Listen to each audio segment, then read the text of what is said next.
మొన్న మాట్లాడుతున్నాడు ఆయన కండువాలు కప్పినంత మాత్రాన పార్టీ మారినట్టు కాదట. కండువాలు మరి ఎందుకు కప్పినాడు? కండువాలు కప్పితే పార్టీ మారలేదని మాట్లాడితే ఇంతకంటే బరి తెగింపు మాటలు ఉంటాయా? అంటే రేవంత్ రెడ్డి ఇవాళ నువ్వు ఏం మాట్లాడుతున్నావు?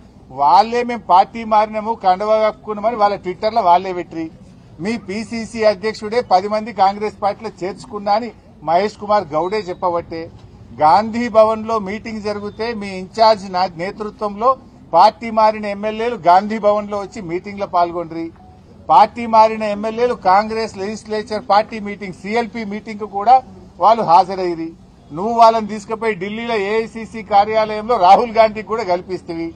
ఇంత ఓపెన్ గా కుల్లా కాంగ్రెస్ పార్టీలో చేర్చుకొని కండువాలు కప్పితే పార్టీ మారినట్టు కాదనే చిల్లర మాటలు ఇలా రేవంత్ రెడ్డి మాట్లాడుతూ ఉన్నాడు.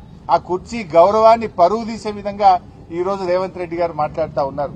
ఇవాళ రాష్ట్ర ప్రజలకు అన్ని తెలుసు కదా. ఆ ఎమ్మెల్యేలే ఏం చెప్పిండ్రు?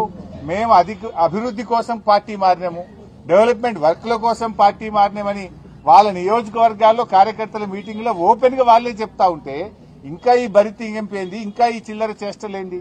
ఇలా ప్రజలు అన్ని గమనిస్తా ఉన్నారు. సరైన సమయంలో మీకు తగిన బుద్ధి చెప్తారు. సో ముఖ్యంగా ఇప్పటి